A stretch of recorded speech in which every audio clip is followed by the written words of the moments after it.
I'm doctor Neeraja, chief fertility specialist, doctor Neeraja's fertility and gynaec centre, KPHB. Hair dye in pregnancy ఇంకొక కామన్గా అడిగే question. ప్రెగ్నెన్సీలో hair dye వేసుకోవచ్చా, చాలా మంది అడుగుతుంటారండి. సో ఇప్పుడు హెయిర్ డైస్లో చాలా రకాలు ఉన్నాయి. హెన్నా బేస్డ్ ఉన్నాయి, వెజిటబుల్ బేస్డ్ హెయిర్ డైస్ ఉన్నాయి, కెమికల్ బేస్డ్ హెయిర్ డైస్ ఉన్నాయి, చాలా రకాలు ఉన్నాయి. సో మనకి ఏది వాడతారో పేషెంట్స్ తెలియదు కాబట్టి ఇన్ జనరల్గా మనం ఏం చెప్తామంటే 12 వీక్స్ వరకు హెయిర్ డై అవాయిడ్ చేయగలిగితే చాలా మంచిది. So vegetable hair dyes, hennas వాడుకోవచ్చు అనమాట. సో ఎప్పుడు కానీ ఎప్పుడు మనం యూస్ చేసేటప్పుడు ఇన్స్ట్రక్షన్స్ చదవాలి. సో మనం పేషెంట్స్కి ammonium free, peroxide free hair dyes వాడుకోమంటాం. సో ఎప్పుడు వాడుకున్నా గ్లౌజ్ వేసుకోవాలి, వెల్ వెంటిలేటెడ్ రూమ్లో అప్లై చేసుకోవాలి. ఎందుకంటే అవి ఒక్కొక్కసారి స్మెల్ ఉంటాయి. సో క్లోజ్డ్ రూమ్తో పేషెంట్కి వామిటింగ్ అలా ఏదైనా సెన్సేషన్స్, నాసియా ఉంటాయి కాబట్టి వెళ్ళి వెంటిలేటర్ రూమ్లో గ్లౌజ్ వేసుకొని అప్లై చేసుకోమని చెప్తామన్నమాట.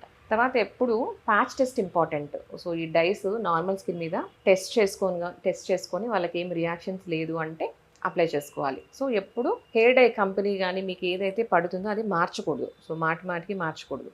ఇంకొకటి 2-3 హెయిర్ డైస్ కంబైన్ చేయకూడదు. అంటే మనకి ఏది పడుతుందో తెలియదు కాబట్టి ఒకవేళ కంబైన్ చేస్తే సెకండ్ వన్ పడకపోవచ్చు. అందుకని 2-3 హెయిర్ డైస్ ఎప్పుడు కంబైన్ చేయకూడదు అనమాట.